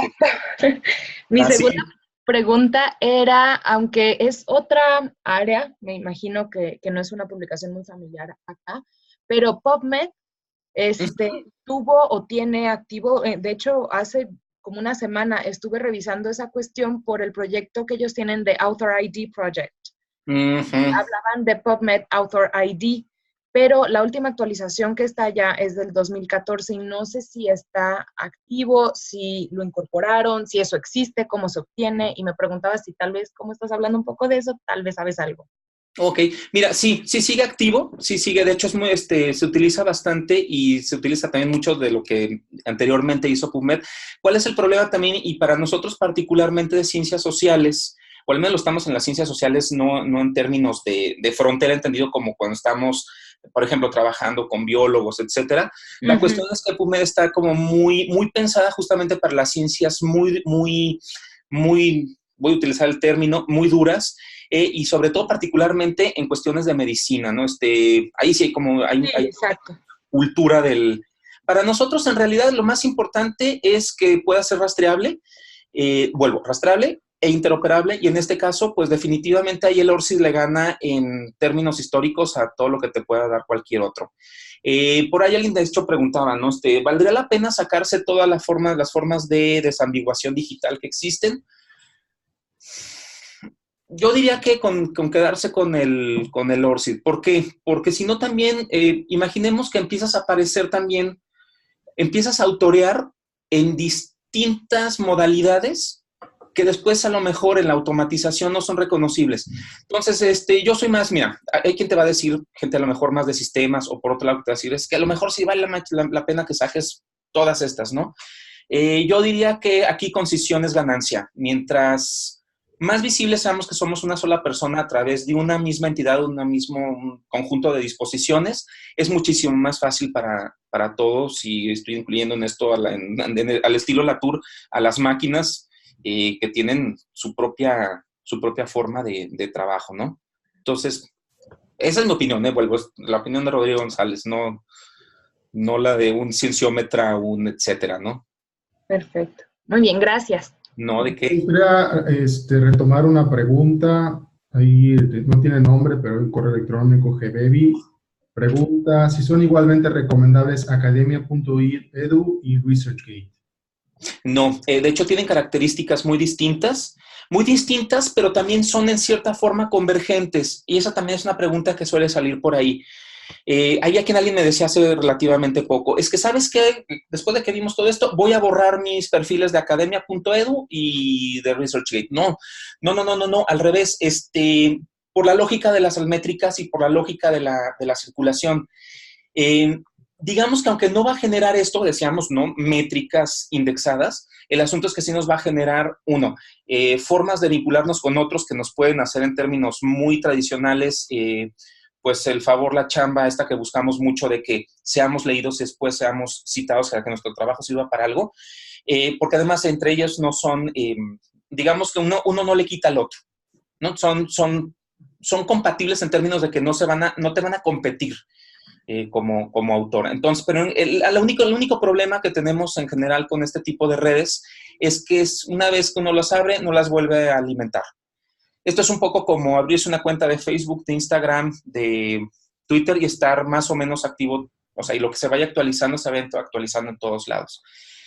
Sí, porque de hecho también las tradiciones de búsqueda por países, por personas, por instituciones, incluso por tradiciones de investigación, de pronto en algunos lados solo se utilizan ResearchGate, en otros lados solo academia.edu. Digamos que en términos de que extendamos el scope, el panorama de visualización en el cual podemos estar activos, pues es mucho mejor para nosotros como autores, autoras, ¿no? Entonces sí, yo diría que yo soy como un gran defensor de que hasta incluso, yo no, en mi caso, que me tiene por aquí muy, muy seguido el Facebook, yo no estoy nada activo en Facebook, no lo utilizo con fines académicos, pero digamos que a fin de cuentas hasta Facebook genera esas cosas, ¿no?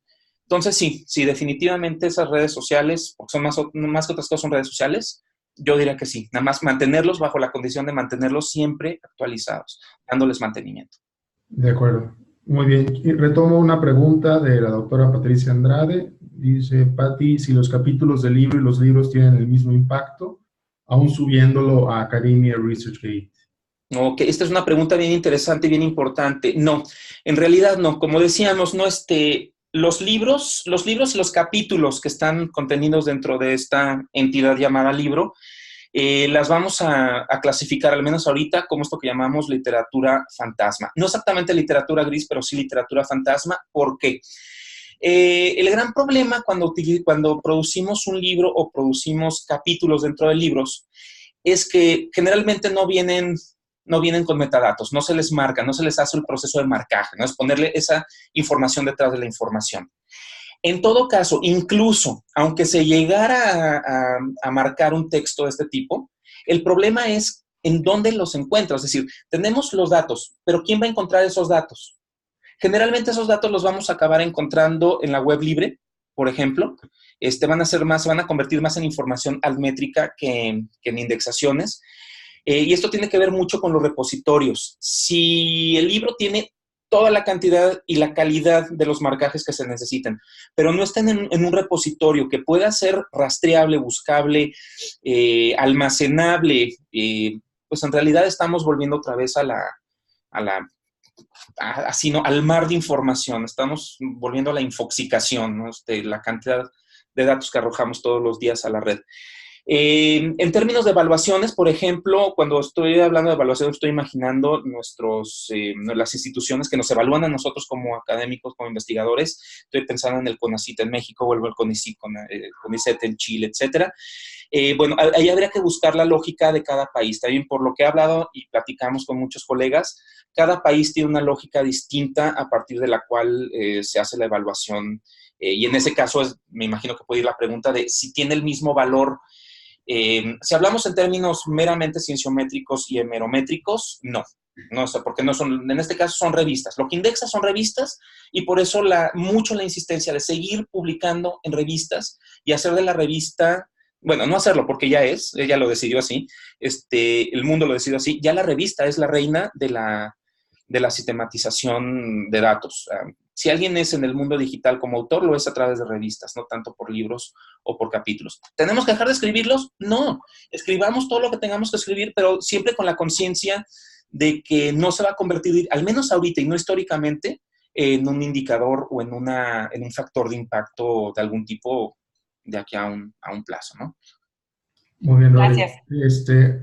El usuario Rosen levantó la mano. Nada más me gustaría retomar una pregunta que hizo Jesús Becerra previamente respecto a, desde la cienciometría, ¿qué tanto impulsa la citación, el uso de tablas gráficas y datos duros?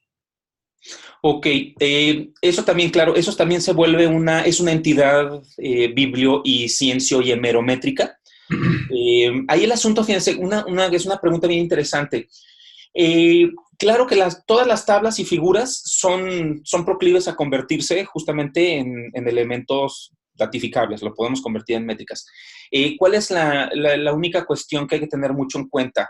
Las revistas donde escribimos, porque, por ejemplo, hay revistas que no tienen como mucha conciencia, cuando hacen sus procesos de marcaje, no tienen como mucha conciencia de que tablas, figuras, etcétera, son una entidad distinta en términos de autoreo. Y entonces, bueno, si hay alguna duda, de hecho, ¿no? Estoy hablando yo desde mi propia lógica, como me enfrento a problemas de este tipo, y es directamente escribir con los editores, ¿no? Hacer la pregunta directamente y abierta a los editores. Se tienen marcaje las tablas, se marcan este tipo de son entidades gráficas más que otra cosa, y hacer la pregunta directa, ¿no? Hay veces que mejor no dejarlo a la imaginación ni a la duda. Preguntémoslo. Y de hecho, a lo mejor a veces hasta le hacen un favor a sus editores, ¿no? Porque a lo mejor no lo habían pensado, a lo mejor no lo habían tenido en cuenta.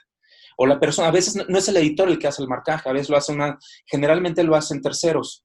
Se hace por outsourcing, y a veces, pues también dependiendo de las materias, por ejemplo, en nuestro caso, que en ciencias sociales utilizamos, es muy poco el uso de gráficos, o sea, claro que usamos gráficos y cosas por el estilo, pero no es como lo hace, por ejemplo, un físico, un biólogo, ¿no? Entonces, sí también por disciplinas, y quien va llevando este trabajo, se va encargando de la parte técnica de generar estos metadatos en el marcaje, pues a veces está acostumbrado a la tradición de, por ejemplo, las humanidades, ¿no? Imaginémonos, frente a una cosa como la astrofísica. Es una cuestión que yo diría, curarse salud, preguntarlo directamente en su caso al editor, pero sí genera métrica, pues sí genera metadatos. De acuerdo. El usuario Rosen, no sé si quiere abrir su micrófono y su cámara para hacer la pregunta.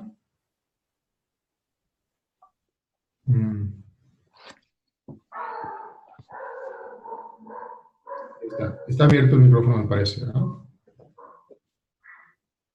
Hola. Rosen, ¿ya tienes abierto tu micro?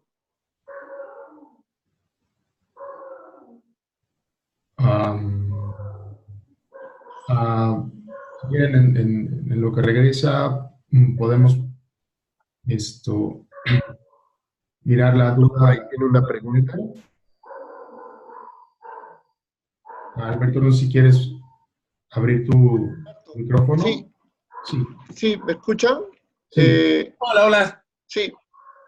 ¿Qué tal? ¿Cómo estás? Hola, Alberto, muchas gracias por... Muy grande. Muy bien, muchas gracias. Igual saludos desde Perú. Yo lo conozco a Jorge y te agradezco, Jorge, la invitación. Escuché con atención el webinar y quería hacer una pregunta que tal vez es un poco atrevida, pero y hacer un pequeño preámbulo. La universidad donde yo trabajo, que es la UPC, ha tomado un fuerte impulso, un impulso muy grande, que los estudiantes comiencen a mirar las revistas indexadas, sobre todo la de Scopus, como espacios para publicación científica. De hecho, ha alterado algunos reglamentos internos para impulsar que el grado de bachiller y la licenciatura se obtengan a través de artículos científicos, o por lo menos en formato publicable, lo cual es un reto interesante porque no hablamos de algunas personas, sino de movilizar a poblaciones importantes. ¿Okay? En la carrera que yo coordino, que es Comunicación Audiovisual, estamos diseñando un curso que justamente los ayude y los lleve de la mano un poco a este camino que es complejo y requiere mucho trabajo y mucha dedicación, y también a los profesores. Y la pregunta es bien concreta. En este marco, hemos visto varias revistas, las estamos analizando para tratar de ver con cuál nos acercamos un poco más o menos, pero en esa línea, ¿qué revistas nos recomendarías mirar de las indexadas, en principio en español, tomando en cuenta que más allá de que logren una indexación, porque son estudiantes, o sea, digamos, para publicar hay una distancia larga, sino mirando un proceso de formación que con el tiempo esperamos que nos dé frutos, mirando que sea una revista más amigable, con un formato más viable, sobre todo para un comunicador audiovisual que tú sabes que tiene sus particulares en formación, o sea, está muy aferrado a la parte práctica, el proceso teórico a veces le cuesta un poco más, tenemos que apuntalarlo, pero tenemos semillas, pensando en semilleros, que en algún momento van a poder crecer. Entonces, yo no sé si me podrías dar algunas luces. Estamos mirando varias revistas, yo tengo un listado de 15 para empezar, pero me gustaría escuchar un consejo tuyo. Sé que tú coeditas una, pero no sé, por tu experiencia me gustaría tener algún tipo de sugerencia. Clarísimo, muchas gracias, Alberto. La pregunta es muy, mira, no solo digo importantísima, es vital, ¿no? Yo pienso también para quienes estamos coordinando algún programa, para quienes estamos como muy atentos a las cuestiones de los procesos de titulación y demás, es centralísimo. Y esto también se conecta un poco con algo que platicaba justamente con Martín hace rato, que era pues el papel tanto de Latinoamérica como de la comunicación en las revistas. Ya iba, tienen sus propias particularidades. Uno, para pasar a lo demás, ahorita te cuento un poquito sobre cómo encontrarlas y cómo darse una vuelta. Pues sabemos que las revistas en comunicación tenemos una especie de problema de limbo, porque el asunto es, como trabajamos la idea misma de comunicación, o sea, la nebulosidad objetual de la comunicación nos lleva a posicionarnos como si fueran, por ejemplo, disciplinas de frontera. Que a veces sí, a veces no, pero a veces es mucho el nombre. La cuestión es que en términos de clasificación, nuestras revistas suelen quedar, por eso hay una cosa de limbo, suelen quedar en limbos temáticos y por lo mismo en limbos de clasificación. En Latinoamérica, particularmente, ¿no? Que estamos muy, muy pegados a las tradiciones más culturales, por cultura estoy diciendo mucho más alejada de esas visiones mucho más instrumentales o muchísimo más cuanti nos es más difícil clasificarnos. Entonces, por ejemplo, el asunto es que, a lo que voy en términos prácticos, es que podemos encontrar revistas, por ejemplo, que no son de comunicación, pero que tratan temas muy particulares de comunicación, aunque estén puestas justamente en las localizaciones donde no están generalmente puestas las de comunicación. Y viceversa. Por ejemplo, te doy algunos datos. Nuestra revista, por ejemplo, Comunicación en Sociedad, es una revista, es una cosa muy rara, pero cuando uno lo ve en los mapas de dispersión, que ahorita te voy a enseñar, que son los mapas de ubicación de la revista por temática, por ejemplo, nosotros estamos mucho más cercanos a cuestiones de ciencia política, es decir, mucha gente de ciencia política, o que está clasificada como ciencia política, es la gente que generalmente utiliza la revista como un insumo. Entonces, si tú haces una búsqueda por esa lógica, vas a encontrarte cosas rarísimas, porque vas a encontrar revistas de comunicación que no hablan realmente, a lo mejor, de lo que en el sílabus de tu coordinación estamos manejando como comunicación y viceversa, ¿no? De pronto hay cosas, igual si algo raro, pero de pronto, por ejemplo, te puedes encontrar una revista de arqueología o de conservación o de gestión cultural, donde de pronto a veces hay temáticos o hay monográficos que son interesantísimos de revisar en nuestro campo, pero que como están fuera de la discusión y del debate de nuestro propio campo, esto tiene con la constitución de nuestros campos, y de nuestros objetos, pues de pronto ahí encontramos cosas interesantísimas. Aquí lo que te quiero recomendar de manera muy rápida y así como que a mí me parece muy útil, es que te revises Simago. Simago, que es esta calificadora que decíamos, tiene una herramienta fabulosa que se llama Simago BizTool. Simago BizTool lo que nos permite hacer es ver la clasificación de las revistas por temática, por citación, por impacto, por región. Quiero ver, ¿podría compartir una imagen rápidamente? ¿Se puede por ahí? Voy a intentarlo, a ver si se puede, irme directamente a ver si se puede ver.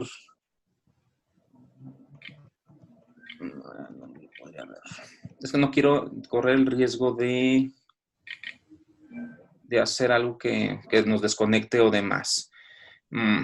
Ya sé, mira, lo voy a hacer de la siguiente manera. Tengo aquí mi iPad y aquí lo tengo. Va a ser mucho más sencillo. Nada más para darte la referencia y que aparezca visualmente para todo el mundo. Ahí voy para allá.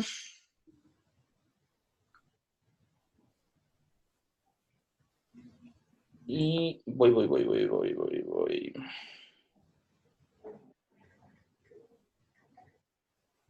Bueno, no lo encuentro ahorita exactamente dónde está esta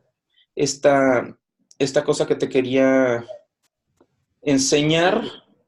Pero bueno, no tiene mucho pierde. Es Simago. Si quieres ahorita, bueno, ahí está mi correo. Y con todo gusto te doy la dirección. Es Simago, es CIMAGO.org. A las herramientas de visualización. Y te digo, es una herramienta hermosa porque te permite ver históricamente cómo va la dinámica de las revistas, cuáles están en dónde, en qué lugar se les cita más, por región, por temática, por autores, por referenciación. Por eso que les decía yo que justamente Simago es muy importante dentro del mundo hemerométrico porque lo que hace es evaluar la evaluación de los que evalúan. Entonces, entre las evaluaciones de lo que evalúan está el saber en dónde están las posiciones de las revistas y te aparecen con su nombre, ¿no? Tú las ves ahí y algunas hasta con sus links para que tú digas, mira, a lo mejor esta revista que no había contemplado cuando yo busco el descriptor comunicación y artes visuales o comunicación y gestión y te van a aparecer las revistas que trabajan esos temas o que están clasificadas dentro de esos temas y te puedes dar una búsqueda pero de horas, ¿eh? Es una cosa exquisita irse a dar la vuelta a las herramientas. Claro. Ojalá y sea de ayuda. Sí, con todo gusto, ahí con el correo, ahí nos lo enviamos, Alberto. Muy bien. El usuario Rosen. Listo, muchas gracias. No, un gusto, un placer. El usuario Rosen puede prender el micrófono, el video. Hola. De hecho, ya le abrimos el micrófono. Si quieres, Rosen, hacer tu pregunta. Tal vez hay un problema por ahí técnico, Jorge.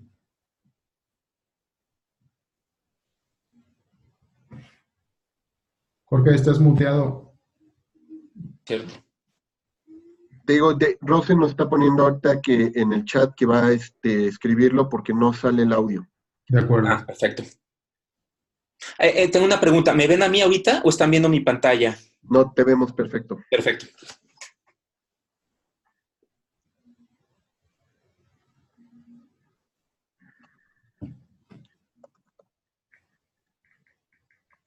Yo estoy buscando mientras por acá a ver si aparece. Lo puse en el chat, Rodrigo, de Simago. Perfecto, ya está. Excelente, te agradezco, Martín. Pues ya hay que cada quien se pueda dar una vuelta. Que sí vale muchísimo la pena esa herramienta.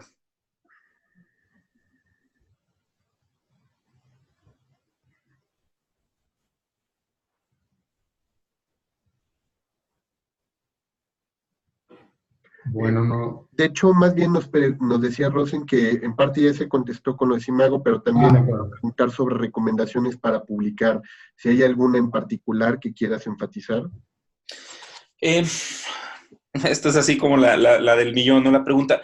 A ver, sí, no es exactamente una estrategia, es más una especie como de recomendación que escapa un poquito al sentido común, pero no tanto, y que es la cuestión de mientras digamos que hacerle la vida más fácil a los editores. Los editores, pues imagínense, a veces uno piensa que son equipos gigantescos y en realidad no, de pronto estoy poniendo, por ejemplo, el caso nuestro, que tenemos en nuestra editora en jefe, que es la doctora Gabriela Gómez, yo que echo la mano ahí en una especie de, soy como editor adjunto, y tenemos, está Cristina Gallo, que ella lo que hace también es, es editora técnica.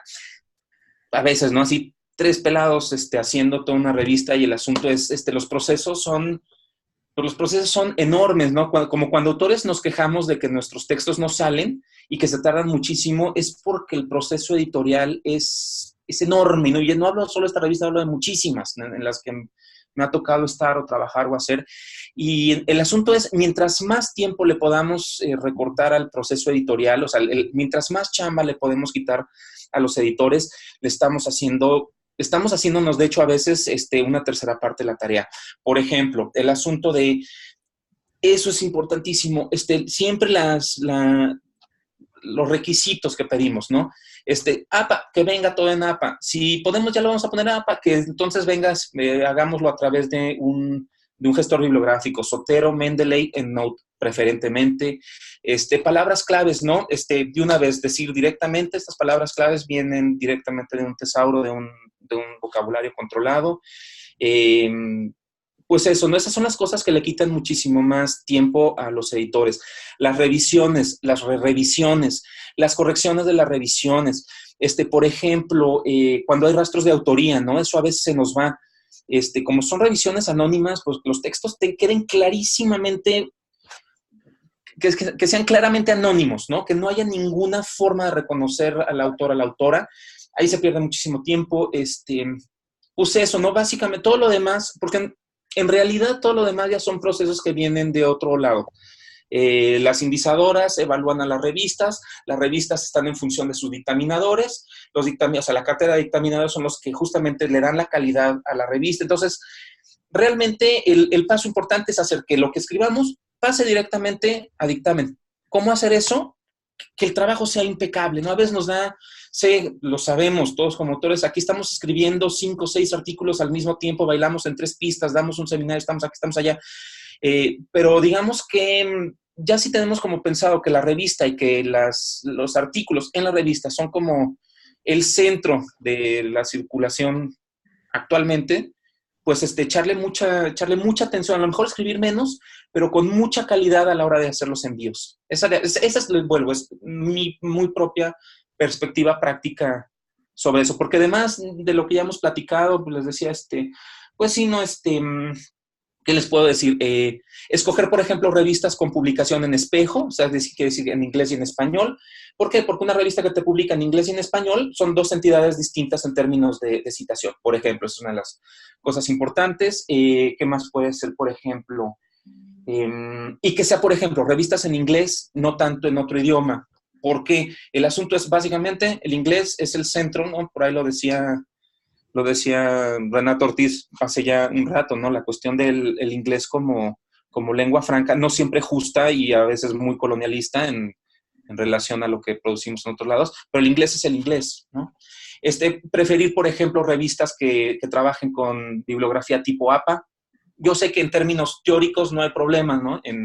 Si viene en Chicago, pero digamos que APA se está volviendo también un estándar de sistematización cuando hablamos de organizar la información merométrica, bibliográfica, y bueno, pues son ese tipo de detalles, ¿no? Con los que ahorita tengo así como, ahorita me estoy acordando de lo que me genera problemas en la vida cotidiana.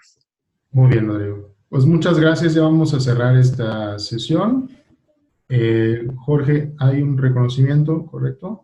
Claro que sí. Bueno, pues Rodrigo, como habíamos comentado, pues en primera instancia la Asociación Mexicana de Investigadores de la Comunicación pues quiere agradecer este espacio, este esfuerzo, este tiempo dedicado a nuestros investigadores para compartir pues tu expertise, sobre todo con esta videoconferencia, publicar en los tiempos de la indexación un vistazo a la hemerografía científica para autores. Creo que nos dejas muchas interrogantes, muchos temas a seguir tratando. Por allá nos dan, en el chat nos dejaron algunas recomendaciones, incluso para futuros seminarios. Creo que va a ser muy valioso lo que hoy nos aportas para la discusión y pues agradecerte de parte de todo nuestro comité esta participación y también agradecerle al doctor Martín Echeverría Victoria por su valiosa participación como moderador en esta videoconferencia. Martín, muchísimas gracias igualmente por el tiempo, el esfuerzo y la atención puesta a cada uno de los comentarios de nuestros participantes el día de hoy. Y también queremos hacerles una cordial invitación a todos para que la próxima semana puedan acompañarnos. Va a estar con nosotros un invitado internacional, el doctor Hernando Rojas, quien se encuentra sobre todo altamente vinculado con la Universidad de Wisconsin. Él nos va a hablar sobre los efectos políticos de WhatsApp, la participación, polarización y noticias falsas, un tema que está hoy en boca de muchos de nuestros investigadores, cómo trabajarlo, cómo investigarlo, cómo generar indicadores para científicos para evaluar este tipo de mensajes a través de estas plataformas móviles. Creo que va a ser de gran interés para todos ustedes. Nos va a acompañar el doctor Carlos Muñiz como moderador. Y bueno, nuevamente Rodrigo, Martín, muchísimas gracias. Gracias a todos los que el día de hoy nos acompañaron y recordarles que, bueno, todos los miércoles en punto a las 6 de la tarde, hora del centro de la Ciudad de México, pues estaremos conectados con ustedes. Que tengan una excelente tarde y un excelente cierre de semana. Muchísimas gracias. Gracias, Rodrigo. Un placer. Gracias, Martín. Gracias, Alberto. Al comité. Muchísimas gracias a todos. Gracias a cada uno por acá en las 6.